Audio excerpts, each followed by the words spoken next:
अम्मा बाद फ़ाऊज़ु बिल्लाहि मिनश्शैतानिर्रजीम बिस्मिल्लाहिर्रहमानिर्रहीम क़ुल या अय्युहन्नासु इन्नी रसूलुल्लाहि इलैकुम जमीआ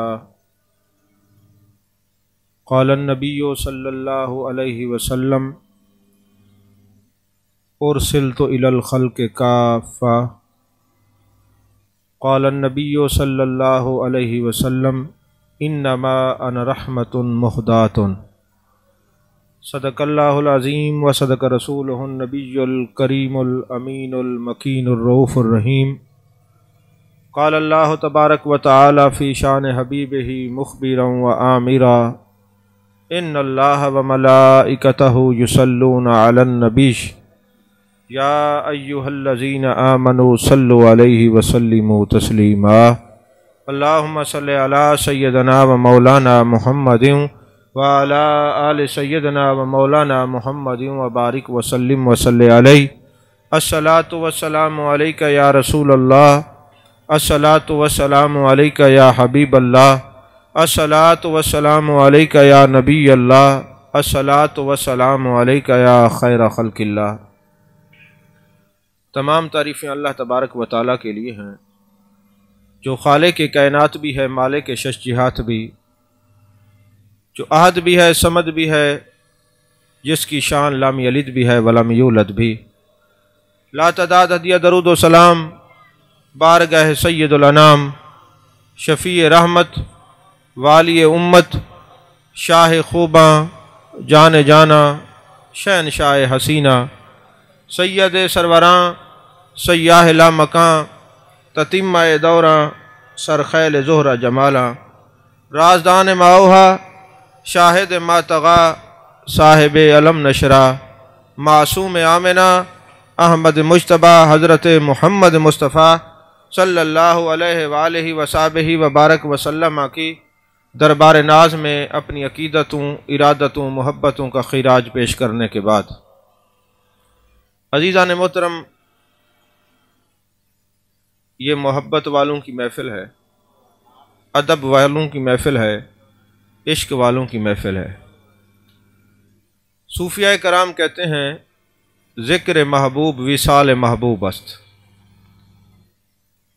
महबूब का ज़िक्र इश्क वालों के लिए महबूब के दीदार का दर्जा रखता है। जब भी आप कहीं महफ़िल में जाएं, ये न समझ के जाएं ये हमारे महल्लेदार की महफ़िल है, ये हमारे रिश्तेदार की महफ़िल है, बल्कि इस नीयत से जाएं कि ये मदीना के ताजदार की महफ़िल है।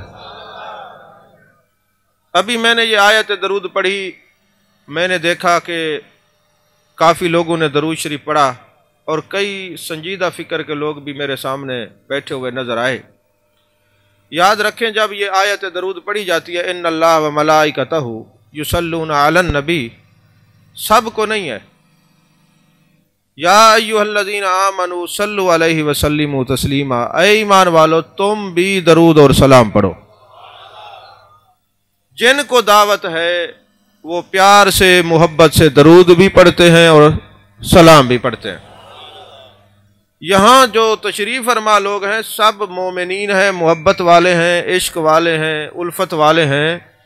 फिर ये बेतवज्जी क्यों कि आयत दरूद पढ़ी जाए फिर खामोशी। संजीदगी इस बात में आप दिखाएं कि किसी की गीबत ना करें, चुगली ना करें, हसद ना करें, किसी की इज्जत ना उछालें, अपनी ज़बान को बंद रखें। मगर जब जाने कायनात, जाने आलम मुस्तफ़ा, जाने रहमत का जिक्र है, फिर ज़बान भी बोले, चेहरा का हुस्न भी बताए, ये इश्क वाला है। महबूब की अदब का, महबूब की महफिल की अदब यह है कि जब भी जाएं या तो चौकड़ी मार के बैठें या अत्तहियात पे बैठें। तीसरी पाँव आगे खड़े करके बैठने की कोई सूरत नहीं है। ये कुल खानी की महफिल नहीं है या कोई सियासी जलसा नहीं है कि आप जिस तरह मर्जी बैठें, कोई नहीं पूछेगा। महबूब की महफिल का अदब यह है कि या अत्तहियात पे बैठें या चौकड़ी मार के इस नीयत से बैठें जिसका हम जिक्र कर रहे हैं वो जिक्र वाला हमें देख भी रहा है, जिक्र को सुन भी रहा है। अपनी गुफ्तगू को शुरू करने से पहले चंद बातें मैं आपकी खिदमत में गोश गुजार करना चाहता हूं। जिसका ताल्लुक अदब से भी है और दरूद सलाम से भी है। अमूमन उलमा इस तरफ नहीं जाते, चूँकि मेरा मिजाज तसव्वुफ वाला है और मेरी PhD भी तसव्वुफ पर है, तो मैं हर जगह तसव्वुफ बयान करता हूँ। याद रखें, पहले तो तसव्वुफ वो इल्म है, शरीयत वो इल्म है जो आपके ज़ाहिर को पाक करता है, बताता है। गुस्ल के 3 फ़र्ज़ हैं, वज़ू के 4 फ़र्ज़ हैं। शरीयत का इल्म वो है जो आपके ज़ाहिर को पाक करता है, तसव्वुफ का इल्म वो है जो आपके बातिन को पाक करता है। शरीयत का इल्म आपको मक्के तक ले जाता है, तसव्वुफ का इल्म मक्के वाले तक ले जाता है। शरीयत का इल्म आपको मदीने तक पहुंचाता है और तसव्वुफ का इल्म मदीने वाले तक ले जाता है। याद रखिए, तसव्वुफ शरीयत से जुदा नहीं है। तसव्वुफ शरीयत से जुदा नहीं, क्योंकि जब शरीयत का और तसव्वुफ का जिक्र हुआ है, साथ साथ हुआ है। जिब्रील अमी आते हैं, या रसूल अल्लाह सल्लल्लाहु अलैहि वसल्लम, ये इरशाद फरमाइए इस्लाम क्या है। आपने कलमा, नमाज, रोज़ा, ज़कात, हज का फरमाया। फिर उसने पूछा, या रसूल अल्लाह ईमान क्या है। आपने अमनतु बिल्लाहि व मलाइकतिही व कुतुबिही व रुसुलिही इला आखिरिही ये पढ़ा। और फिर उसने सवाल किया, या रसूल अल्लाह सल्लल्लाहु अलैहि वसल्लम एहसान क्या है, तसव्वुफ क्या है। फरमाया, अन्ता अब्दुल्लाह कान्नका तराहु फ़इल्लम तकुन तरा फ़इन्नहु यराका। अल्लाह की इबादत ऐसे करो गोया तुम उसको देख रहे हो, या इस ख्याल में इबादत करो वो तुम्हें देख रहा है। पहले जो सवालात थे उसका जवाब शरीयत से और पढ़ने पढ़ाने से है। तसव्वुफ का जो जवाब था वो तकने तकाने से है, देखने दिखाने से है। हम मिलाद क्यों मनाते हैं और हम मिलाद क्यों ना मनाएं? सबसे पहली बात तो यह है कि अल्लाह ने कुरान मजीद बुरहान रशीद में इरशाद फरमाया, इन्नल्लाह व मलाइकतहु युसल्लूना अलन नबी या अय्युहल्लज़ीना आमनू सल्लु अलैहि व सल्लिमू तस्लीमा। जब आप ये आयत दरूद को समझें तो आपको पता चलेगा कि हमें तो हुक्म मिला था कि अपने नबी पर दरूद भेजें। अल्लाह भी हमारे नबी पर दरूद और सलाम भेजता है। ईमान वालों को भी अपने नबी पर दरूद और सलाम भेजने का हुक्म है। फिर हम दरूद इब्राहिमी क्यों पढ़ते हैं? जब आप दरूद इब्राहिमी क्यों पढ़ते हैं, इस तहकीक में गोतज़न होंगे तफासिर के अंदर और कुतुब तसव्वुफ के अंदर, तो आपको पता चल जाएगा कि मिलाद मनाने वालों की इज्जत और शान अल्लाह के नज़दीक कितनी है। वजह यह है कि जब हज़रत इब्राहीम खलीलुल्लाह काबतुल्लाह की तामीर कर रहे थे, मकाम इब्राहीम का जो पत्थर है ये जन्नत से आया है, इस पे खड़े होकर आप काबा की तामीर कर रहे थे।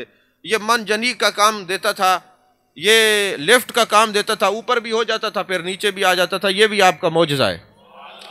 अब जब घर तामीर हो गया, इसी पत्थर पे खड़े होकर हज़रत इब्राहीम खलीलुल्लाह ने दुआ की, रब्बना वब्अस फ़ीहिम रसूला। अब दुआ क्या थी? ऐ अल्लाह, जो तेरे महबूब आने वाले हैं, जो वजह तख्लीक कायनात हैं, जिनके वद्दुहा का चेहरा है, वल्लैल की जुल्फ़ें हैं, मा ज़गल बसर व मा तगा के काजल वाली आँखें हैं, यदुल्ला वाले हाथ हैं, ताहा का ताज है, यासीन का सेहरा है, अलम नशरा का सीना है, जिनके कमालात और जिनके मोजज़ात सबके सामने आया हैं। मेरे मालिक, उसको मेरी औलाद में पैदा करना। अब पैदाइश का जिक्र है और पैदाइश को हम अरबी में मिलाद कहते हैं और इंग्लिश में बर्थडे कहते हैं। अब अर्ज की कि मेरे मालिक, हज़रत मोहम्मद मुस्तफ़ा सल्लल्लाहु अलैहि वसल्लम को मेरी औलाद में पैदा करना। अब अल्लाह ताला ने हज़रत इब्राहीम खलीलुल्लाह की दुआ को कबूल किया, निशानी के तौर पे उन कदमैन के निशानात को बाकी रखा। अब हज़रत इब्राहीम खलीलुल्लाह ने दुआ की, अल्लाह ने कबूल की। दुआ के अल्फाज क्या थे? ऐ अल्लाह, उसको मेरी औलाद से पैदा करना। जिस नबी के सदके कायनात बनी है, जो वजह तख्लीक कायनात हैं, गोया इस पत्थर पे खड़े होकर हज़रत इब्राहीम खलीलुल्लाह ने मिलादुन नबी का जिक्र किया। जब मिलादुन नबी का जिक्र किया, फिर महबूब अलैहिस्सलातु वस्सलाम आए और अपनी उम्मत को हुक्म दिया, वो मेरे मिलाद का जिक्र करें, वो मेरी आमद की बात करें और रब से मुझे मांगे कि मेरी औलाद से और मेरे मिलाद का जिक्र करें। ये मिलाद का जिक्र करना इतना अहम है कि जो मिलाद का जिक्र करता है वो भुलाया नहीं जाता। हज़रत इब्राहीम खलीलुल्लाह ने मेरे मिलाद का जिक्र किया है, अब तुम क़यामत तक नमाज में दरूद इब्राहीमी पढ़ते रहोगे। तवज्जो है आपकी? अब क़यामत तक तुम दरूद इब्राहिमी पढ़ते रहोगे। दूसरी वजह यह है कि हम दरूद इब्राहिमी क्यों पढ़ते हैं। तफसीर रूहुल बयान के अंदर अल्लामा इस्माइल हक्की अलैहिर्रहमा ने लिखा कि जब अल्लाह ताला ने इस उम्मत के फ़ज़ाइल बयान किए, अज़मतें और शानें बयान की, तो हज़रत इब्राहीम खलीलुल्लाह ने अर्ज़ की, मेरे मालिक ये जो उम्मत है इतना आला है क्योंकि इसकी निस्बत जाने कायनात जाने आलम सल्लल्लाहु अलैहि वसल्लम से है, लिहाजा मेरा दिल करता है मैं इसको कोई दावत दूँ, इसकी कोई मेहमानी करूँ। तो अल्लाह ताला ने फरमाया ये उम्मत आखिर में होगी। हज़रत इब्राहीम खलीलुल्लाह ने अर्ज की, बारी ताला तू हर शय पे कादिर है, अगरचे ये उम्मत आखिर में है लेकिन मेरा दिल करता है मैं तेरा यार हूँ, खलील हूँ, दोस्त हूँ, मेरी ख्वाहिश को पूरा फरमा। अल्लाह ने फरमाया जिब्रील जाओ जन्नत से काफूर की मुट्ठी भर के ले आओ और मेरे प्यारे खलील को दो कि ये हवा में बखेर दे और हवा को कहो रूए ज़मीन पर फैल जाए, जहाँ कफूर की मुट्ठी का एक कतरा गिर जाए वहाँ नमक की कान पैदा की जाए। क़यामत तक जो उम्मत मुहम्मदिया नमक खाएगी वो मेरे प्यारे खलील की तरफ से मेहमानी है। तो जिस नबी का हम नमक खाते हैं हम उन पर दरूद भी पढ़ते हैं, और जिस नबी की वजह से हमारे चेहरे मसख नहीं होते, बंदर नहीं बनते, हाथी नहीं बनते, रीछ नहीं बनते, वमा कान अल्लाहु लियुअज़्ज़िबहुम व अंत फ़ीहिम, महबूब जहाँ आप होते हैं मेरा अज़ाब नहीं होता। मेरे आका फरमाते हयाती खैरुल लकुम व ममाती खैरुल लकुम, मेरी हयात भी तुम्हारे लिए खैर है, मेरा विसाल भी खैर है। आज हम गुनाह करते हैं, दरवाज़ों पर लिखा नहीं होता इसने क्या किया, पहली उम्मतों के दरवाज़ों पर कंधा होता, चेहरे के माथे पर लिखा जाता और जनाब शक्लें मसख हो जाती, रीछ और बंदर हाथी बना दिए जाते। इतने एहसानात होने के बावजूद जिसका नमक खाते हो उसका जिक्र हर वक्त करते हो, तो जिस नबी की वजह से हम हैं उनका जिक्र करने की कितनी बड़ी बरकत और सादत होगी। तवज्जो है। मेरी तकरीरों में पैसे देने पर पाबंदी होती है, सुभान अल्लाह कहने पे कोई पाबंदी नहीं। अगर आप इस्तिखारा करें बात अच्छी हो तो सुभान अल्लाह जरूर कहनी चाहिए। और सुभान अल्लाह ऐसा नहीं, ये नहीं कि मेरी तकरीर अच्छी हो जाएगी, वो वैसे भी अच्छी हो जाएगी क्योंकि जिक्र अच्छों का है। फायदा हमें क्या होगा, ये जो लफ्ज़ दरूद है ना, ये फारसी ज़बान का लफ्ज़ है, इसका माना है दाद लेना, दाद देना नहीं, दाद लेना। मिसाल के तौर पे आप मकान बनाते हैं, गाड़ी लेते हैं, आप लोगों को बुलाते यारो मैंने ये मकान लिया है बताओ कैसा है। अब दोस्त दो किस्म के होते हैं, जो ऊपर से भी खुश अंदर से भी खुश, और कुछ ऐसे होते हैं ऊपर ऊपर से सही बड़ा चंगा है, अल्लाह नसीब करे, अंदरों प्रॉब्लम। ये कैसे बन गया? तो अब इस उम्मत में भी दो किस्म के लोग हैं जो कायनात के इस हुस्न वाले हसीन चेहरे वाले महबूब का ऊपर से भी जिक्र करते हैं, अंदर से भी करते हैं। कुछ ऊपर से करते हैं, अंदर से उनके कुछ और होता है। तो फरमाया या अय्युहल्लज़ीना आमनू सल्लु अलैहि वसल्लिमू तस्लीमा, ऐ ईमान वालो तुम मोमिनी तभी हो कि ला युमिनु अहदुकुम हत्ता अकूना अहब्बा इलैहि मिन वालिदिही व वालिदिही वन्नास अजमईन, कि तुम कायनात के हर रिश्ते से अपने नबी से प्यार करते हो, लिहाजा मैं तुमसे अपने यार की बात करता हूं, तुमसे दरूद और सलाम पढ़वाता हूं, सबको मैं दावत ही नहीं देता।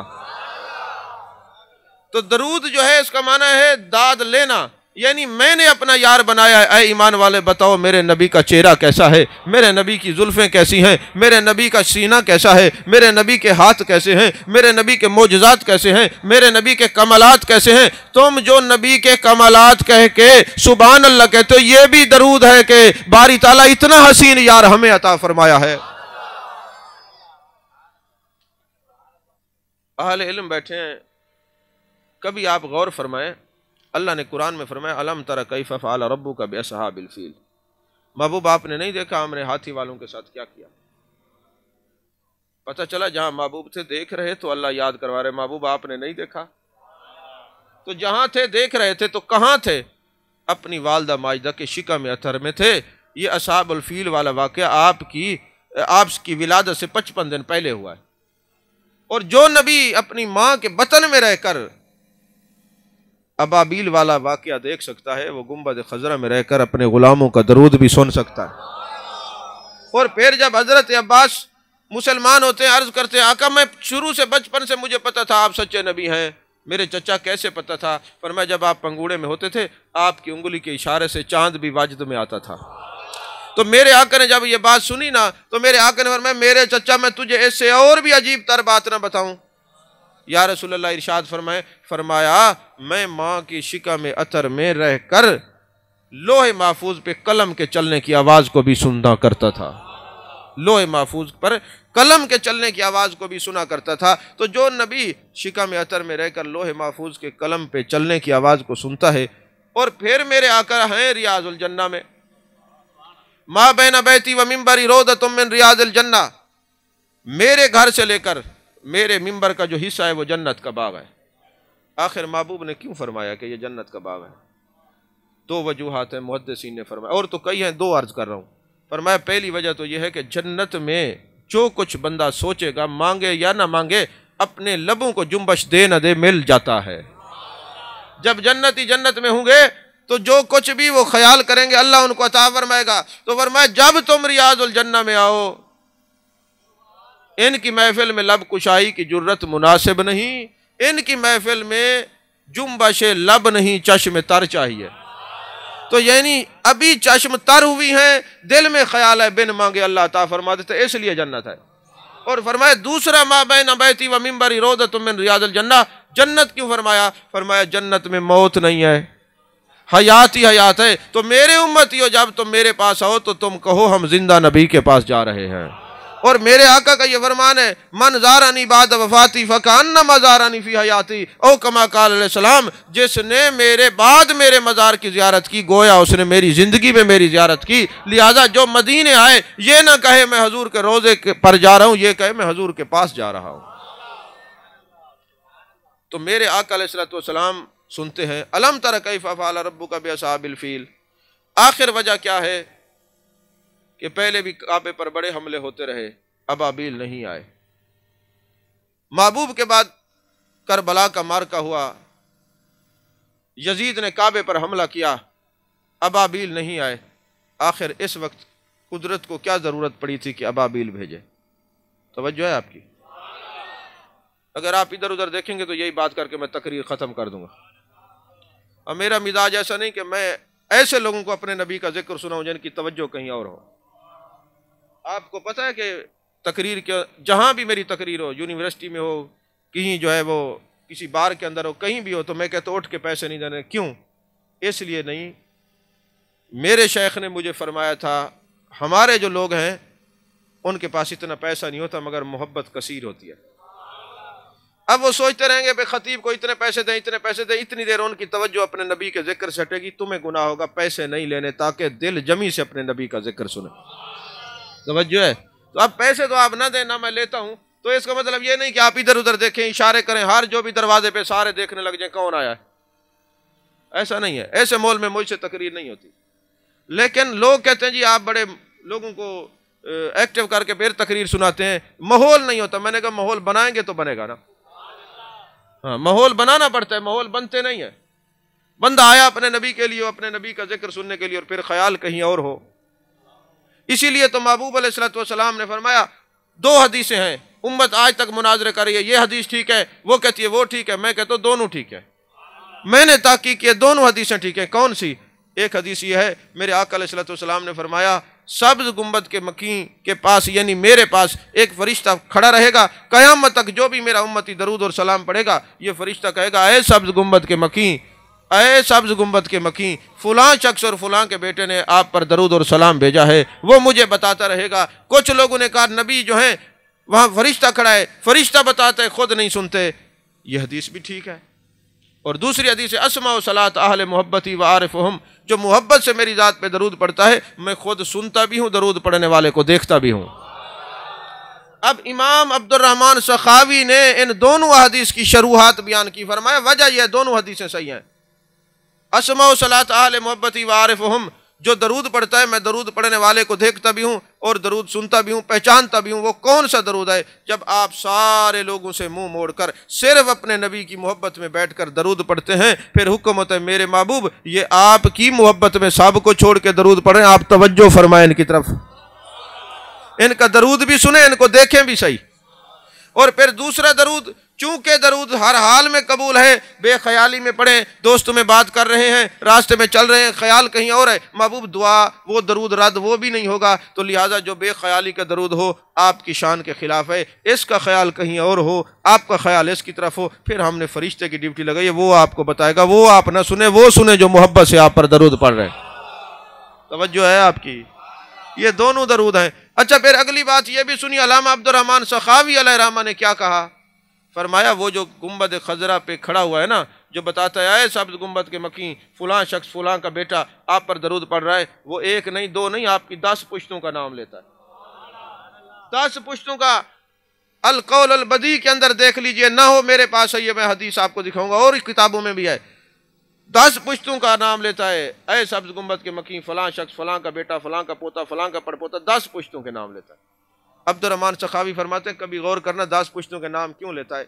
ये बताना चाहता है तुम तो नबी के इल्म पर एतराज़ करते हो, मैं तो उनके दर का खादिम हूँ, मैं तुम्हारी 10 नस्लों को जानता हूँ, मेरे नबी कितना जानते होंगे।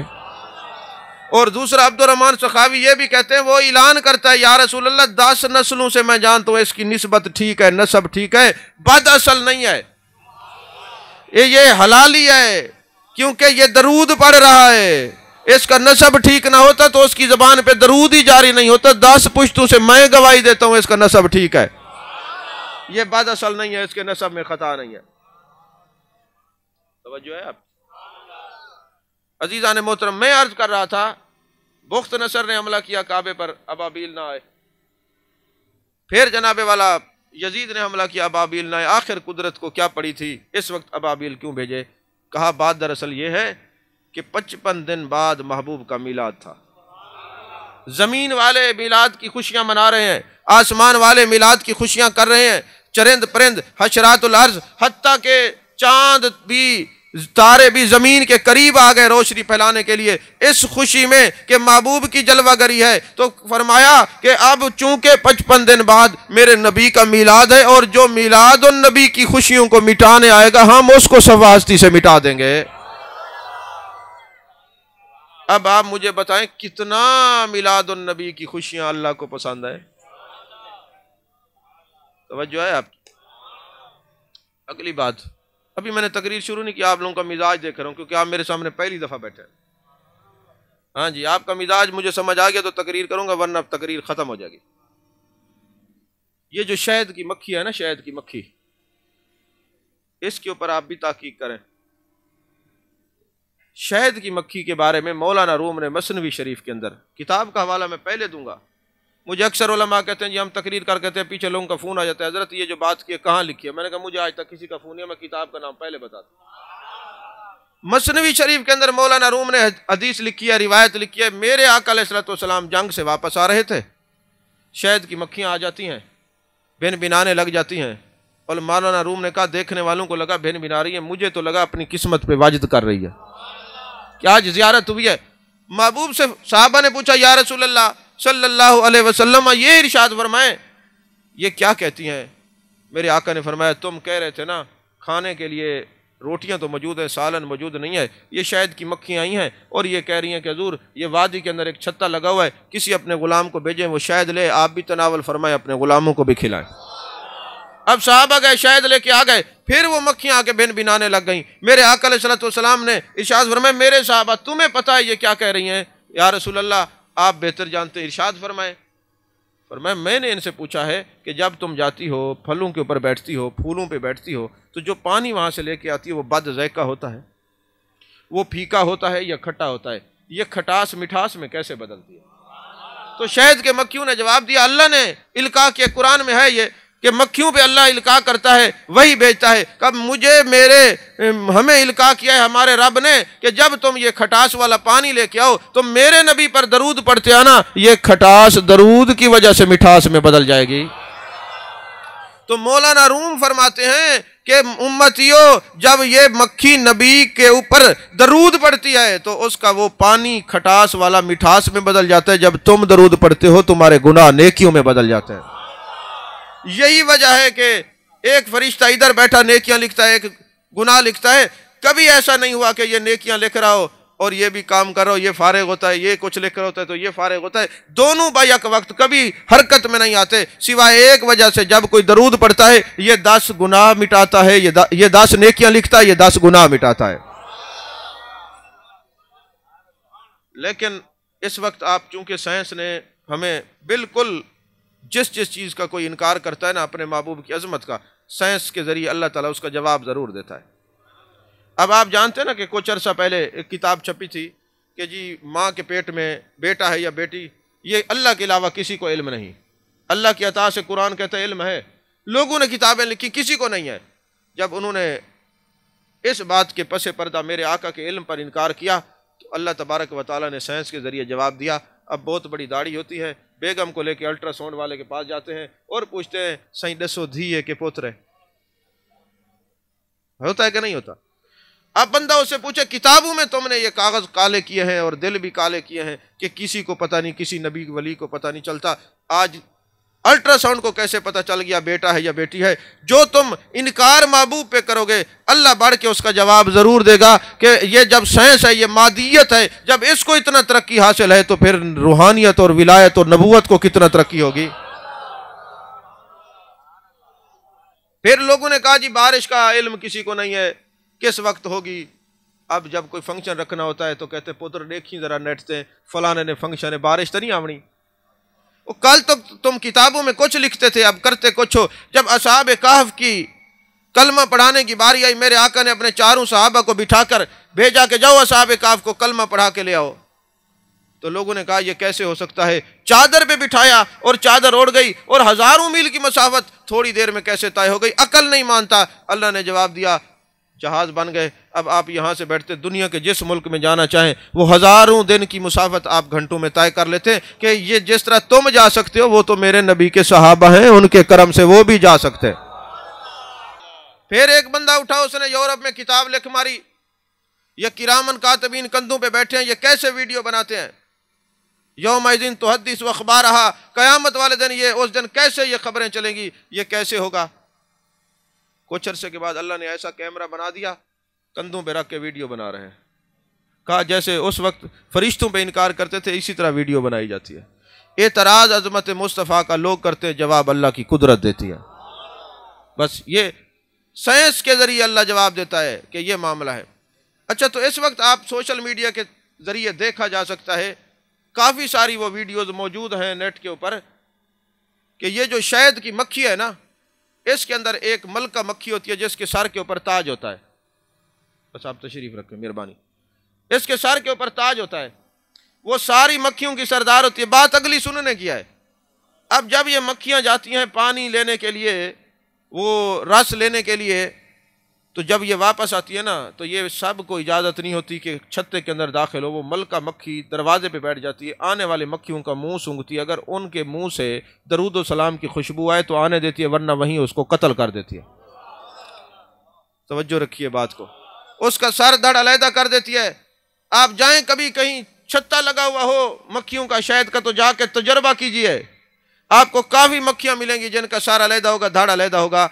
ये दरूद व सलाम की मुनकर मक्खियाँ होती हैं। यारो शहद की मक्खी को पता है घर में उसको आने देना है जो दरूद व सलाम वाला है।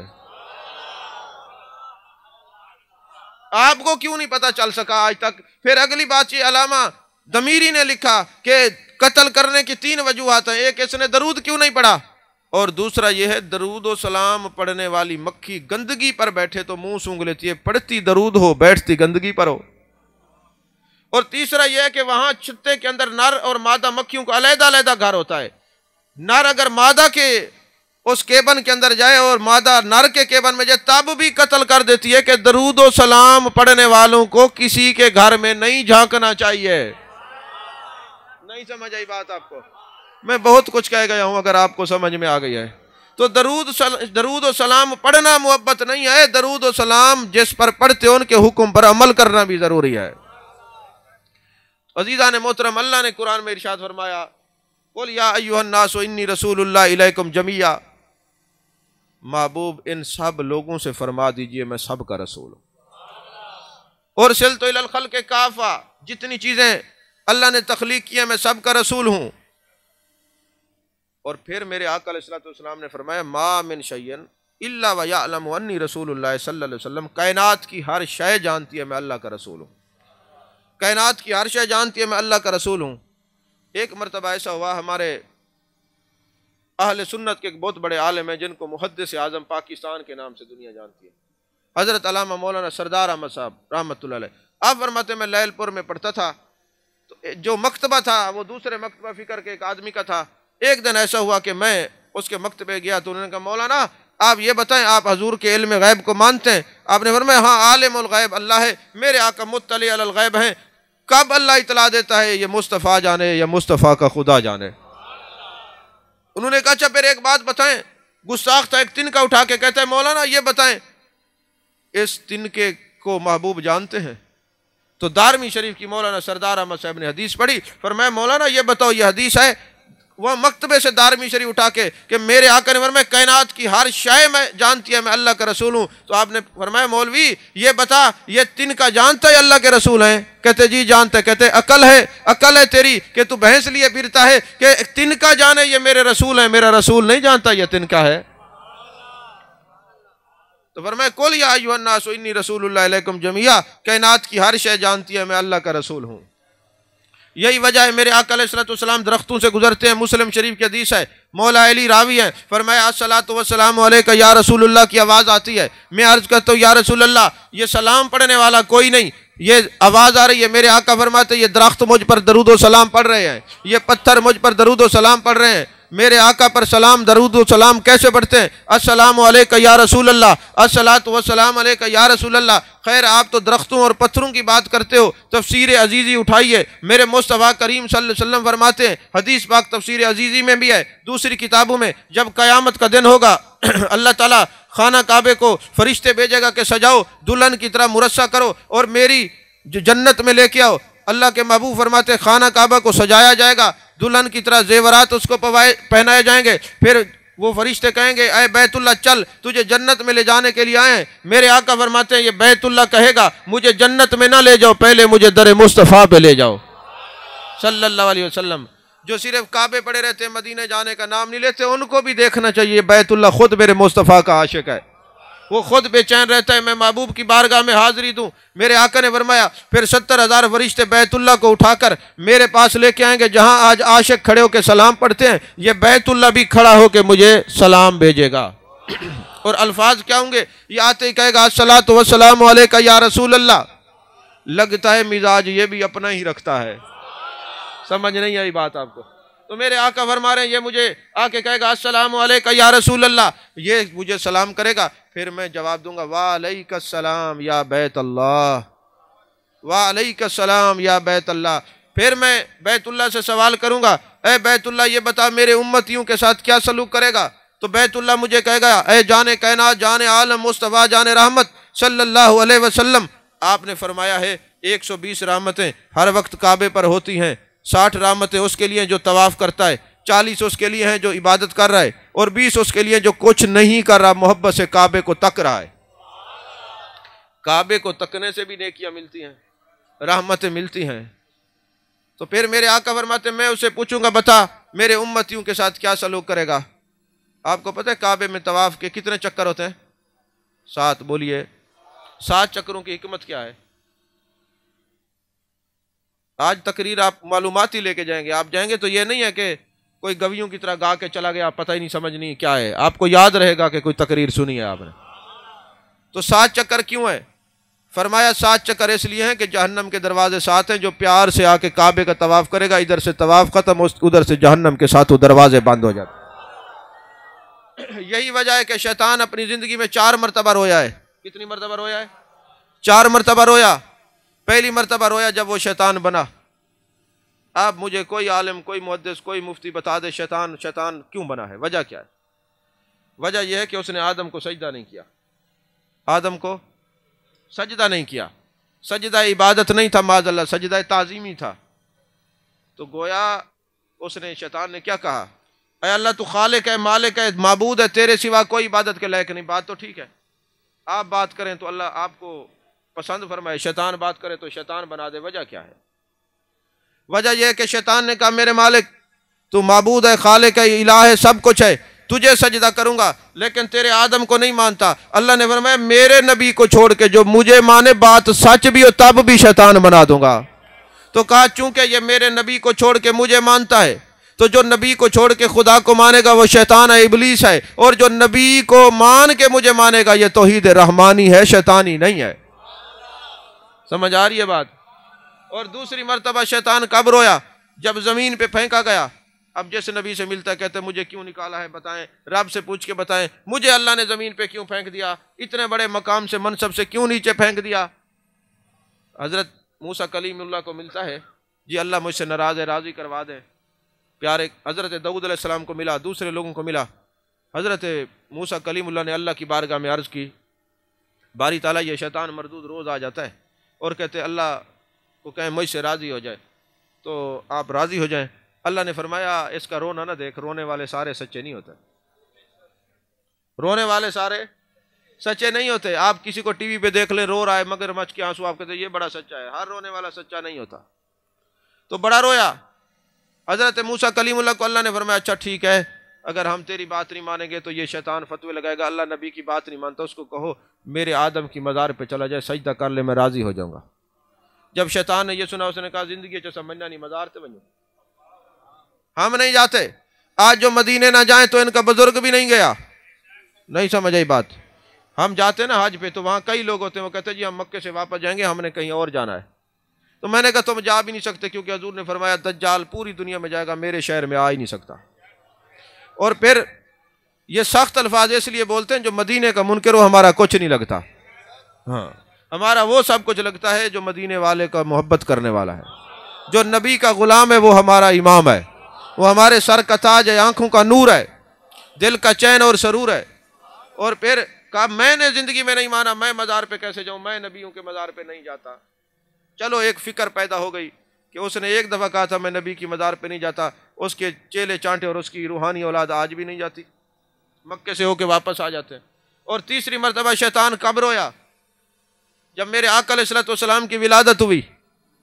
शैतान तेरा विलादत से क्या लेना देना, ये हदीस पाक है, और एक नहीं 13 कुतुब हदीस के अंदर ये हदीस पाक है। अल बिदाया वन निहाया में है, तफसीर इब्न जरीर में है, तफसीर कुर्तबी में है, तफसीर रूहुल मानी में है, तफसीर रूहुल बयान में है। तो 4 मरतबा, तीसरी मरतबा कब रोया कि जब महबूब अलैहिस्सलाम की विलादत हुई, रो रहा है।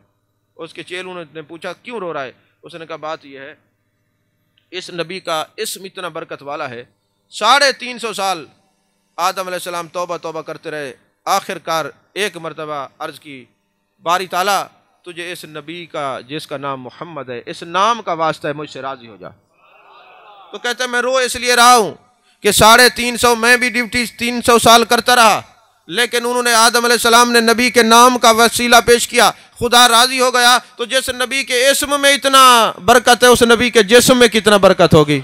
अब मैं लोगों को वरगलाऊंगा और अल्लाह ताला इस नबी के वसीले से किसी को कुछ नहीं कहेगा। और अल्लाह का ये कानून है, बुखारी शरीफ की हदीस है, अना इंद ज़न्न अब्दी भी, जैसे कोई गुमान करते हम मिलते हैं। उसने गुमान किया था, अब जिस्म के साथ नबी आ गया, इस्म में इतनी बरकतें हैं तो जिस्म में कितनी बरकतें होंगी। तो अल्लाह ने भी फरमाया वमा कान अल्लाहु लियुअज़्ज़िबहुम व अंत फ़ीहिम, महबूब जहाँ आप होते हैं हमारा अजाब नहीं होता। यही वजह अबू जहल जैसे लोगों ने कहा अय मोहम्मद सल्लल्लाहु अलैहि वसल्लम अपने खुदा को कहे हम पर अजाब डाले। अल्लाह ने फरमाया चाहिए तो ये कि इन पर अजाब डालूं, लेकिन महबूब मेरा कानून है जहां आप होते हैं अजाब नहीं होता। यही वजह है कि ताइफ के बाजारों में जब आप पर पत्थर बरसाए गए, जिब्रील अमी आते या रसूलल्लाह हम फरिश्ता लेके अगर हुक्म करें तो पहाड़ इनके ऊपर रख दें, तो मेरे आका ने क्या फरमाया, रख दो। फरमाया नहीं, ये नहीं तो इनकी औलाद नेक हो जाएगी, कलमा पड़ेगी, मेरे गुलाम हो जाएंगे, न रखो। तो यारो जब अल्लाह नबी के दुश्मनों पर अजाब देना चाहता है, पूछते हैं महबूब दे दें, तो जो नबी दुश्मनों का अजाब गवारा नहीं करता वो अपने उम्मतियों पर कैसे अजाब गवारा फरमाएंगे। तवज्जो है कि नहीं है। अच्छा, चौथी मरतबा शैतान कब रोया, जब सूरह फातिहा नाज़िल हुई। सूरह फातिहा से इसका क्या लेना देना, सूरह फातिहा पर क्यों रो रहा है। तफासिर के अंदर है, तफसीर नूरुल अमीन के अंदर बड़ी खूबसूरत वजाहत के साथ लिखा है, फरमाया वजह यह है कि वो रो रहा था कि सूरह फातिहा अल्लाह को इतना प्यारी है, इसकी आयात भी साथ हैं, जहन्नम के दरवाजे भी साथ हैं। जो फातिहा पढ़ेगा, जिसके लिए फातिहा पढ़ेंगे, जहन्नम के दरवाजे बंद हो जाएंगे। लिहाजा मैं वरगलाता रहूंगा, गुनाह करवाता रहूंगा, ये अपने मरने वालों के लिए फातिहा पढ़ते रहेंगे, अल्लाह इनको बख्शता रहेगा, इसलिए रो रहा हूं। जहां उम्मत की भलाई का काम होता है ये रोता है। तो मैं अर्ज कर रहा था कि 7 चक्कर हैं तवाफ के, तो इधर से तवाफ खत्म, उधर से जहन्नम के दरवाजे बंद। और मेरे आका फरमाते हैं फिर बैतुल्लाह को मैं पूछूंगा, ए बैतुल्लाह बता मेरे उम्मतियों के साथ क्या सलूक करेगा?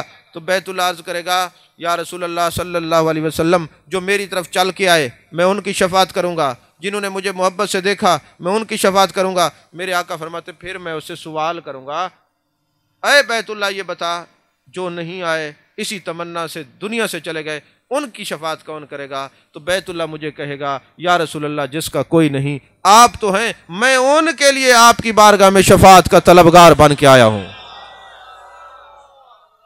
मैं उनके लिए शफात का तलबगार बन के आया हूं। तो कायनात की हर शय जानती है मैं अल्लाह का रसूल हूं। यही वजह है मेरे आका अलैहिस्सलातु वस्सलाम हजर अस्वद का बोसा देते हैं। बड़े प्यार से साहबा ने पूछा, या रसूल अल्लाह सल्लल्लाहु अलैहि वसल्लम हजर अस्वद का बोसा क्यों दे रहे हैं? मेरे आका ने फरमाया, अभी मैंने ऐलान नबूवत नहीं किया था, ये मुझे देखकर सलाम पढ़ता था, मुझे देखकर सलाम पढ़ता था, अभी मैंने ऐलान नबूवत नहीं किया था। तो यार जो लजपाल नबी पत्थरों के सलाम को नहीं भूला, उम्मतियों के सलाम को कैसे भूलेगा? और अल्लामा इस्माइल हक्की ने इस रिवायत को रूहुल बयान में नकल करने के बाद मुबारकबाद दी। फरमाया जब आपने इस पत्थर को प्यार से देखा, साहबा ने सवाल किया कि हजूर इससे इतना मोहब्बत क्यों? फरमाया अभी मैंने ऐलान नबूवत नहीं किया था, ये मुझ पर सलाम पढ़ता था तो इसलिए मुझे मोहब्बत है। तो जिससे जो सलाम पढ़ता है हजूर मोहब्बत फरमाते हैं। फरमाया तुम भी याद रखना, जब तुम कब्र में जाओगे फरिश्ते पूछेंगे माँ कौन तकूल फी हाज़र रजुल, मेरे आका फरमाएंगे फरिश्तों इससे क्या पूछते हो, ये मेरा उम्मती हर वक्त मुझ पर सलाम पढ़ता था।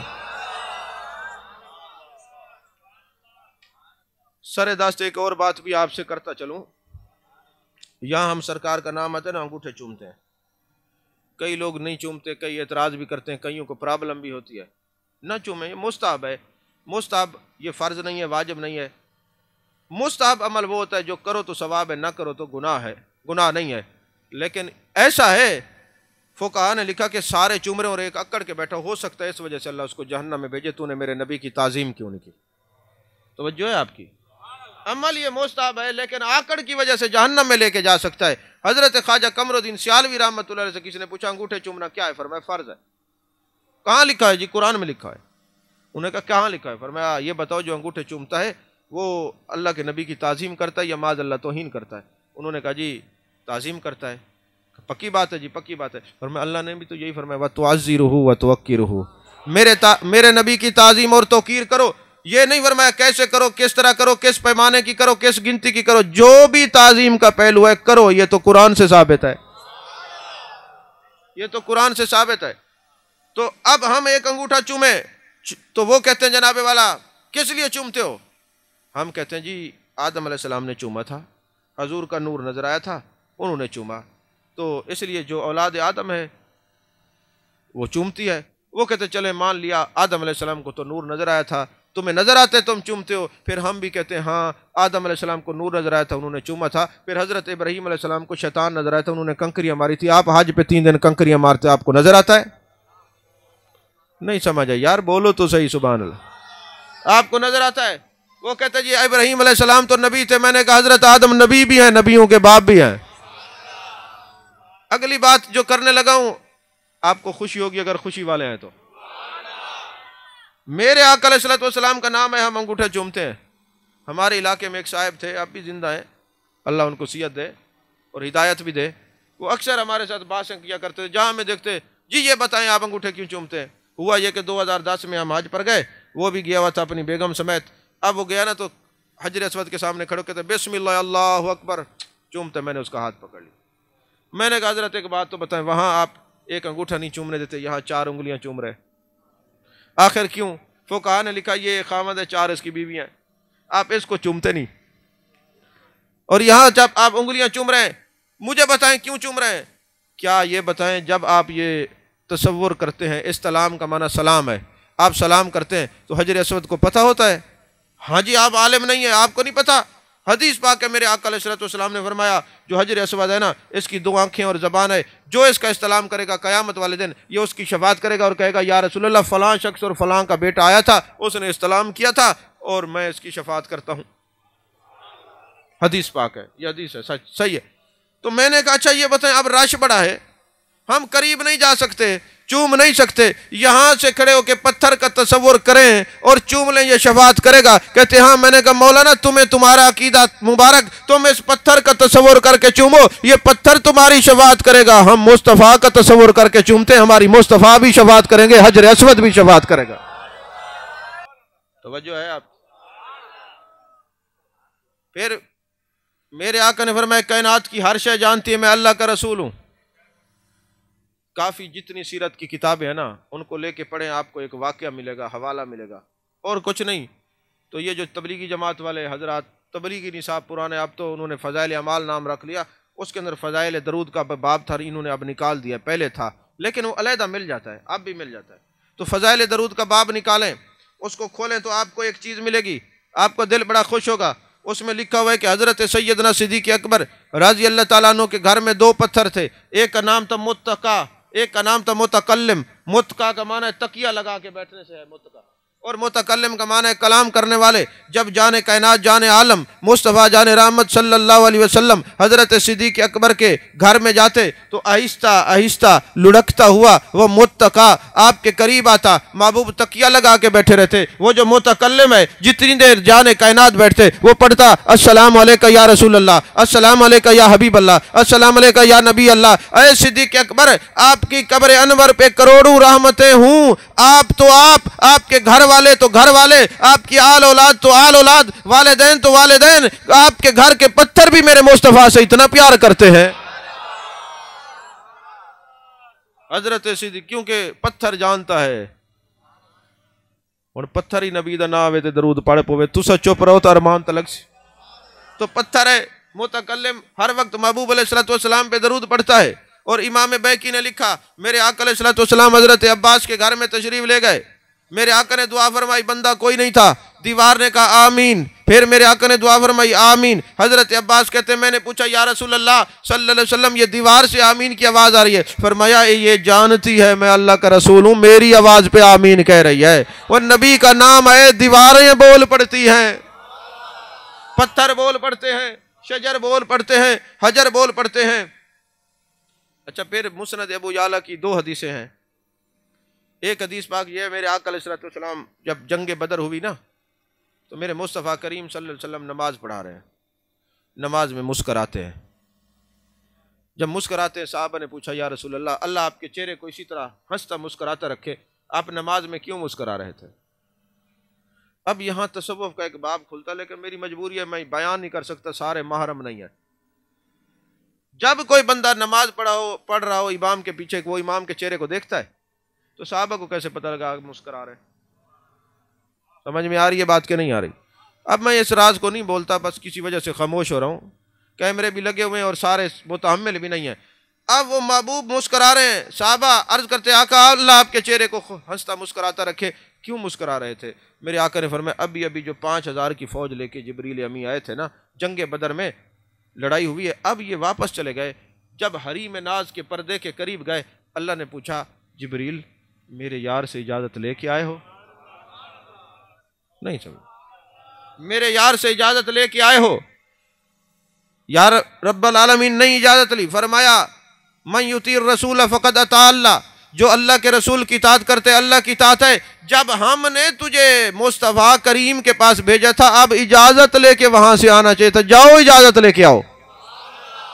फिर जिब्रील अमी वापस आते हैं और आके इजाज़त मांगते, फरमाया मैं इसलिए मुस्करा रहा था क्योंकि उनका जाना भी हम देख रहे थे, खुदा का पूछना भी हम सुन रहे थे, इनका जवाब देना भी हम सुन रहे थे। तो जो नबी बदर के मैदान में खड़े होकर अर्श पर की गई बातें सुन सकता है, वो नबी रियाजुल जन्ना में जलवा गर होके गुलामों के दरूद और सलाम को भी सुन सकता है।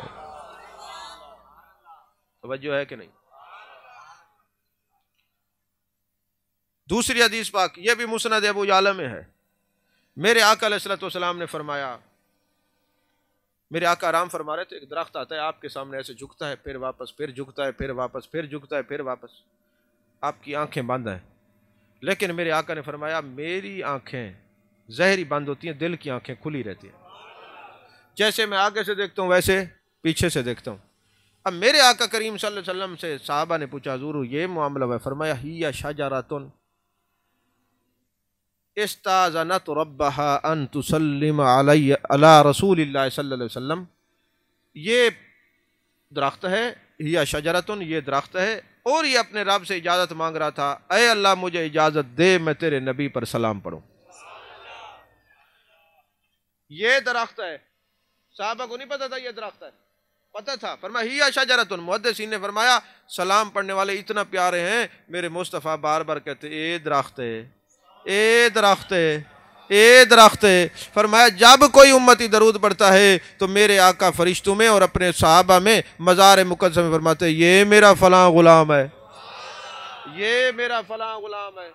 और फरमाया दरख्त इजाज़त मांग रहा है, पता चला सलाम पढ़ने के लिए उस रब की इजाज़त होती है तो सलाम पढ़ा जाता है, हर बंदे के नसीब में नहीं है।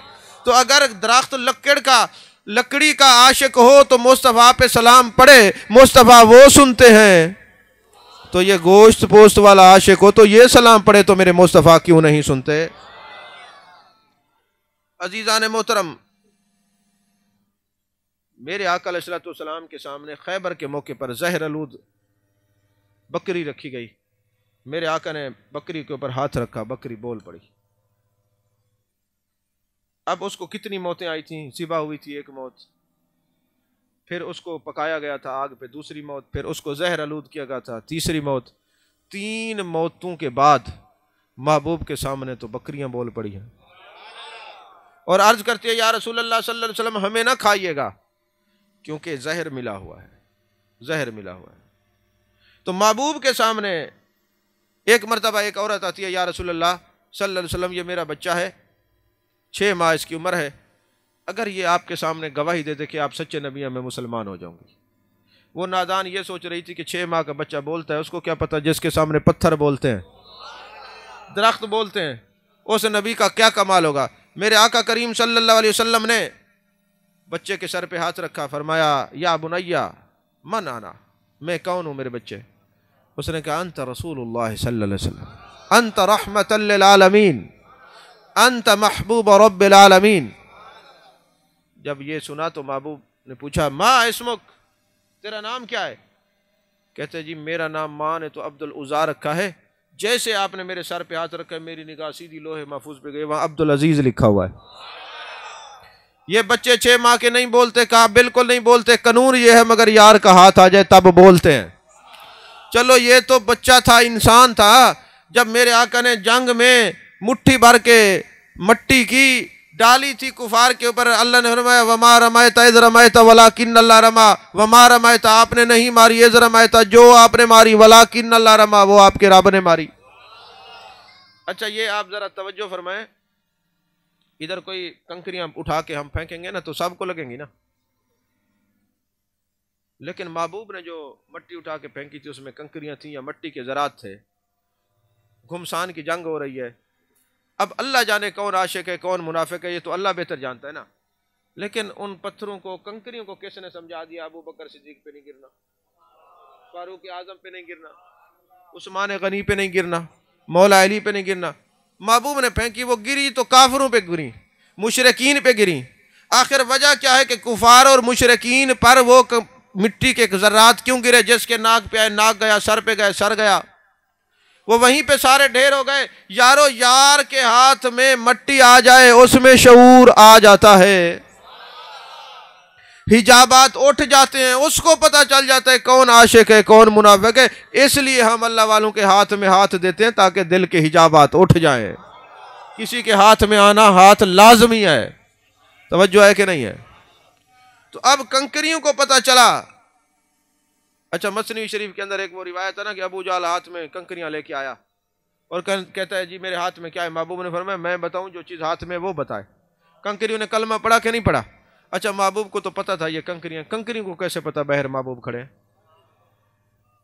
कहा बात दरअसल ये चूंकि कायनात की हर शय जानती है मैं अल्लाह का रसूल हूं, तो जब महबूब ने कंकरियों पर तवज्जो डाली तवज्जोहात से भी हिजाबात उठते हैं। महबूब जिस पे तवज्जो कर दें तो जो है ना कश्फ के दरवाजे खुलते हैं, हिजाबात के दरवाजे खुलते हैं।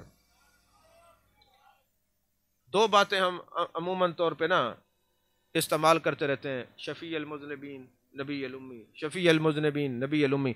कभी आप इन दोनों अल्फाज पे गौर करें, इनका माना क्या है। बस अब मैं इख्तिताम की तरफ आ रहा हूँ। महबूब अलैहिस्सलाम को नबी अल उम्मी कहते हैं। उम्मी का माना करने वाले तीन किस्म के लोग हैं।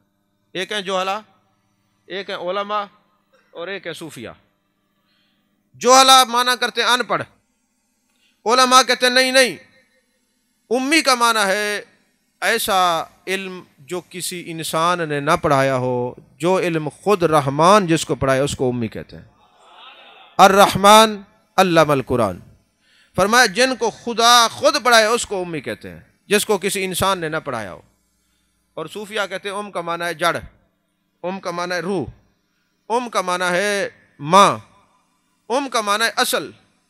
तो जो नबी अल उम्मी दरूद पढ़ता है गोया वो कहता है अय जाने जाना आप पर दरूद हो, आप रूहे कायनात हैं, आप असले कायनात हैं। और अरबी में ना अगर किसी को बुलाना हो, माँ को बुलाते तो कहते हैं या उम्मी, अय मेरी माँ। तो इमाम शारानी जैसे लोग कहते हैं कि नबी को उम्मी किस लिए कहा जाता है। फरमाया बात दरअसल ये है, उम्मी का माना माँ है।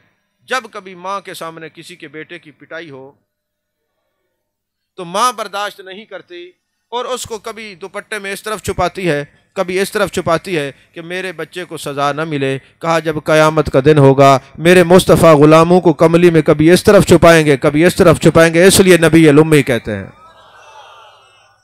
इसलिए नबी अल उम्मी कहते हैं।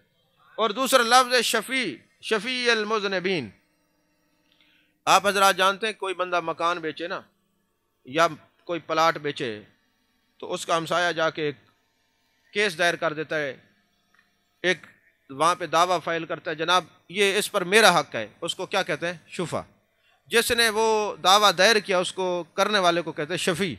तो मेरे आका अलैहिस्सलातु वस्सलाम ने फरमाया मैंने अल्लाह की बारगाह में अर्ज़ किया है मेरे मालिक अस्सालिहून लका अत्तालिहून ली, जितने नेक हैं सब तेरे, जितने गुनाहगार हैं सारे मेरी झोली में डाल दे। अल्लाह ने मुझसे वादा किया वाला सोफ़ा युअतीका रब्बुका फतरदा, कि क़यामत वाले दिन आपका रब आपको राज़ी करेगा, जैसे आप राज़ी होंगे आपका रब आपको राज़ी करेगा। मेरे आकर में आना हज़्ज़ुकुम मिनल अंबिया व अंतुम हज़्ज़ी मिनल उमम, मैं नबियों में तुम्हारे हिस्से में आया हूँ, उम्मतों में तुम मेरे हिस्से में आए हो। तो मैं फरमाते मेरे रब ने मुझसे वादा किया है कि अय मेरे महबूब जितने नेक लोग हैं वो सारे मेरे, जितने गुनाहगार हैं तेरे। चूँकि अल्लाह ने ये मेरी झोली में डाले हैं, जब क़यामत का दिन होगा अब मेरे उम्मतियों को जहन्नम में जाने का हुक्म होगा, मैं वहाँ जाके शुफा करूँगा मेरे मालिक चूँकि आपने ये मेरी झोली में डाले थे ये गुनाहगार सारे मुझे दे दें, ये मेरे हैं, ये मेरे हैं, ये मेरे हैं। पर मैं उस दिन में जाके शुफा करूँगा, इसलिए मुझे शफ़ी अल मुज़निबीन कहते हैं, इसलिए मुझे शफ़ी अल मुज़निबीन कहते हैं। याद रखें मेरे आका अलैहिस्सलातु वस्सलाम की मोहब्बत बहुत बड़ी नेमत है। मोहब्बत के लिए मैं आखिरी बात करके गुफ्तगू ख़त्म कर रहा हूँ। मेरे आका करीम सल्लल्लाहु अलैहि वसल्लम अभी 2-3 दिन हुए थे आपकी पैदाइश हुई, तो आमिर नाम का शख्स यमन में, इसको अन-निअमतुल कुबरा के अंदर इमाम हजर मक्की ने लिखा है। इमाम हजर मक्की फरमाते हैं आमिर यमनी बुत परस्त था, बुतों की पूजा करता था। अभी बुतों के बैठे हुए सामने उनकी पूजा कर रहा था, इतने में बुत बोल पड़ा और कहा आमिर आज तक तुम बुतों को पूजते रहे, तुम्हें खुदा की तौहीद का पता नहीं चला। अब इमामुल अंबिया दुनिया में तशरीफ़ ले आए हैं, वो रब से मिलाने वाले नबी दुनिया से तशरीफ़ ले आए हैं, बुतों की पूजा छोड़ दो। यार आमद मुस्तफ़ा हो, बुत बोल पढ़ते हैं, नहीं समझ आई, बुत बोल पढ़ते हैं। तो साथ बीवी बैठी हुई थी, उसने कहा आमिर आज तक नहीं देखा कि बुत बोलें, लेकिन आज बुत बोल रहे हैं तो पूछो वो नबी का एड्रेस क्या है, वो नबी रहते कहाँ हैं। तो हज़रत आमिर यमनी ने पूछा बुतो बताओ तो सही वो नबी कहाँ रहते हैं। कहा हज़रत आमना के घर में पैदा हुए हैं, वालिद का नाम अब्दुल्ला है, दादा का नाम अब्दुल मुतलिब है, जिस दाई की किस्मत में है वो हलीमा है।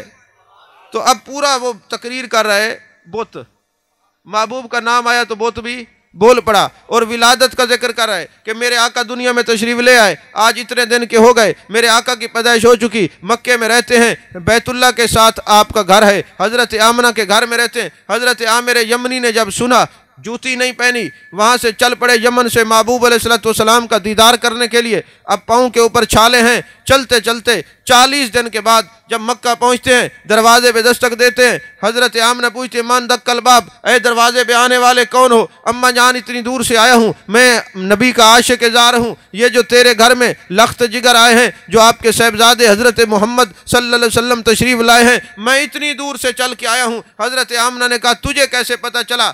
कहते अम्मा जान मुझे बुत ने बताया है, नबी की आमद का बुत ने ऐलान किया है, तो मुझे ज़ियारत करवा दें। हज़रत आमना फरमाती हैं आए आमिर यमनी, तुम इतनी दूर से चल के आ तो गए हो, यहूदी और दूसरे लोग चीख रहे हैं कि नबी की जो विलादत हो गई है, अब बनी इसराइल के अंदर जो है वो नबूवत नहीं रही, ये तो कुरैश के अंदर चली गई है। तो मेरे ससुर ने, मेरे अब्बा जी ने, जनाब अब्दुल मुत्तलिब ने मना किया है कि किसी को मेरे लख्त जिगर की ज़ियारत नहीं करवानी। कहते अम्मा जान मैं आशिक ज़ार हूँ, आशिक सादिक हूँ, दूर से चल के आया हूँ, मेहरबानी करें। जब उन्होंने वास्ते दिए ना तो हज़रत आमना ने इजाज़त दे दी। अब हज़रत आमना जब इजाज़त देती हैं तो हज़रत आमिर यमनी नेमतुल कुबरा इमाम हजर मक्की ने यह वाक़या लिखा। हज़रत आमिर यमनी कहते जब मैं गया तो महबूब अलैहिस्सलाम के रुखे ज़ेबा पर, रुखे नाज पर, वद्दुहा के चेहरे पर सब्ज़ रंग का एक दुपट्टा डला हुआ था। हज़रत आमना ने आपके चेहरे से जैसे ही दुपट्टा हटाया, मेरे महबूब ने आंखें खोली और तिरछी नज़र से अपने आशिक ज़ार को देखा और मुस्कराए। हज़रत आमिर यमनी ने जब हज़रत मेरे आका का दीदार किया, आपने तिरछी नज़र से देखा, मुस्कराए। कहते मुस्कराना था। हज़रत आमिर यमनी पर कैफियत तारी हो गई, जलवा दिखा के यार ने दीवाना कर दिया, खुद शम्मा बन गए, हमें परवाना कर दिया। क्या पूछते हो मुझसे? मेरे पास कुछ नहीं, एक दिल था वो भी आपको नजराना कर दिया। कहते इतना हसीन और जमील मैंने कायनात में नहीं देखा। मैं वापस आता हूँ, फिर दिल करता है एक बार और ज़ियारत की जाए, फिर दिल करता है और ज़ियारत की जाए, फिर दिल करता है और ज़ियारत की जाए। फरमाते हैं मैंने दोबारा दस्तक दी, अम्मा जान एक दफ़ा मुझे फिर ज़ियारत करवा दें। उन्हें कहा चलो आ जाओ, इतना इसरार कर रहे हो, इतना ज़ोर दे रहे हो तो आ जाओ। कहते हज़रत आमिर यमनी ने दोबारा जैसे ही मुस्तफ़ा करीम सल्लल्लाहु अलैहि वसल्लम को देखा और आपकी निगाहों से एक नूर निकला जो उसके अंदर दाखिल हो गया। अब वो आशिक सादिक था, महबूब हकीकी का दीदार हुआ तो ताब ना ला सका, वहीं गिरा, महबूब के कदमैन शरीफैन पे उसका विशाल हो गया। जैसे ही वो फौत होता है, हज़रत आमना परेशान होती हैं, इसका जनाजा यहाँ रखा हुआ है, ये फौत हो गया है। और मेरे दादा, मेरे बेटे के दादा ने, जनाब अब्दुल मुत्तलिब ने मुझे मना किया है, अब वो आएंगे तो नाराज़ होंगे। हाथे में गैबी से आवाज़ आई, ओ मेरे नबी की अम्मा आमिना, तुझे परेशान होने की ज़रूरत नहीं, हमने ये कानून बनाया है, इस नबी का आशिक रूए ज़मीन पे जहाँ मरेगा फरिश्ते उसको उठा के जन्नत में ले जाएंगे। इस नबी का आशिक दुनिया में रूए ज़मीन पर जहाँ भी मरेगा फरिश्ते उठा के जन्नत में ले जाएंगे। तुम इंतज़ार करो, अभी फरिश्ते आके इसको जन्नत में उठा के ले जाएंगे। तो दीदार मुस्तफ़ा और मोहब्बत रसूल का पहला आशिक आमिर यमनी है, जिसने महबूब के कदम में इंतकाल किया, फरिश्ते उठा के जन्नत में ले गए। हज़रत आमना कहती है देखते ही देखते उसका जनाजा मेरी नज़रों से ओझल हो गया। ये आशिक हकीकी था कि जिसको उठा के फरिश्ते जन्नत में ले गए। मेरे आका ने फरमाया बाद वालों याद रखना, मन अहब्बनी काना मई फिल जन्ना, जो मुझसे मोहब्बत करेगा जन्नत में मेरे साथ होगा। तो मोहब्बत रसूल बहुत बड़ी नेमत है, अदब रसूल बहुत बड़ी नेमत है। हमें अपने आका मौला से मोहब्बत भी रखनी चाहिए, उनकी बात को जश्न भी मनाना चाहिए, नबी के मिशन पर भी अमल करना चाहिए। जो हदूद व कयूद अल्लाह के नबी ने मुकर्रर फरमाई है उस पर भी अमल करना चाहिए। अब देखें ना, कोई बंदा बीमार हो जाता है, उसको शुगर होती है, तो डॉक्टर कहते हैं तुमने मीठा नहीं खाना। मीठी चीज़ें हराम तो नहीं है, लेकिन अगर कोई खा लेगा तो शुगर बढ़ेगी, जान चली जाएगी। अगर किसी को हार्ट प्रॉब्लम हो जाए तो कहते जी घी नहीं खाना, तुम्हारे वाल बंद हो जाएंगे। अब घी हलाल है, हराम तो नहीं है। पेट का प्रॉब्लम हो जाए तो दूध नहीं पीते कि ये पेट ज़्यादा ख़राब हो जाएगा, तो दूध भी हलाल है, हराम नहीं है। बस इतना जहन नशीन रखिएगा, हम अपनी जान बचाने के लिए डॉक्टर के कहने पे हलाल छोड़ जाते हैं, कभी ईमान बचाने के लिए मुस्तफ़ा के कहने पे हराम भी छोड़ के देखें, फिर देखें हमारा अंदर कैसे बदलता है। हमने अपने नबी को भी मानना है, अपने नबी की भी माननी है। ये नहीं है कि ग़ुलाम है, ग़ुलाम है, ग़ुलामी रसूल में मौत भी कबूल है, ये नारे लगा के अपने दिल को तसल्ली नहीं देनी। इतना भी याद रखना है, हमें ज़िंदगी भी ग़ुलामी रसूल की कबूल है, मौत भी ग़ुलामी रसूल की कबूल है। ऐसा नहीं है कि आप किसी धोखे में रह जाएं कि जनाब सारी ज़िंदगी हम नबी के ख़िलाफ़ चलेंगे और आखिर में ग़ुलामी रसूल में मौत आएगी। ऐसा नहीं है, धोखा नहीं देना अपने आप को। ग़ुलामी रसूल में उसी की मौत आएगी जिसकी ज़िंदगी ग़ुलामी रसूल में होगी। असल में हम लोग शॉर्टकट के चक्कर में हैं। हम ये समझते हैं कि बस अब दो हाथों से हम ये नारे लगाएंगे, दोनों हाथ उठाएंगे शायद जन्नत में चले जाएंगे। नहीं नहीं, ये हाथ उठाने से जन्नत नहीं मिलती। कुल इन कुंतुम तुहिब्बुनल्लाह फत्तबिऊनी युहब्बिबकुमुल्लाह, ये जन्नत मिलती है इत्तबाए मुस्तफ़ा सल्लल्लाहु अलैहि वसल्लम के साथ। तो इसलिए हम लोग चूँकि शॉर्टकट के चक्कर में हम कहते हैं सारी ज़िंदगी हम खिलाफ चलें, बाद में मौत हमें ग़ुलामी रसूल में आ जाए। ऐसा नहीं होता। आप अंदाज़ा लगाएं, जो सुबह उठ के नमाज नहीं पढ़ता ग़ुलामी रसूल में, वो मरेगा कैसे? जो अपनी शक्ल ग़ुलामी रसूल वाली नहीं बनाता, जिसका लब व लहजा ग़ुलामी रसूल वाला नहीं है, उसको मौत कैसे आएगी? मौत उसी को आएगी जिसकी ज़िंदगी ग़ुलामी रसूल में होगी। हसन बसरी कहते हैं, मैं ग़ुलाम ख़रीद लाया, मैंने पूछा तेरा नाम क्या है? उसने कहा ग़ुलामों के कोई नाम नहीं होते जो आका रख दे। क्या खाते हो जो आका खिला दे, क्या पहनते हो जो आका पहना दे। हमें भी पता है, हम अगर ग़ुलामी रसूल का दावा करेंगे, शक्ल भी वैसे हो बनानी पड़ेगी, लिबास भी वैसा होना चाहिए, सूरत भी वैसी होनी चाहिए, सीरत भी वैसी होनी चाहिए। हमने सोचा चलो एक नारा ईजाद कर लेते, ग़ुलामी रसूल में मौत भी कबूल है। नारा भी लग जाएगा, ज़ौक़ भी पूरा हो जाएगा। इस धोखे में मत रहिए। नारा बहुत अच्छा है, लेकिन इसकी इस्लाह की ज़रूरत है। अल्लाह करे हमें ज़िंदगी भी ग़ुलामी रसूल में गुजारें और मौत भी हमारी ग़ुलामी रसूल में आए। आमीन व आखिर दावाना अनिल हम्दुलिल्लाहि रब्बिल आलमीन।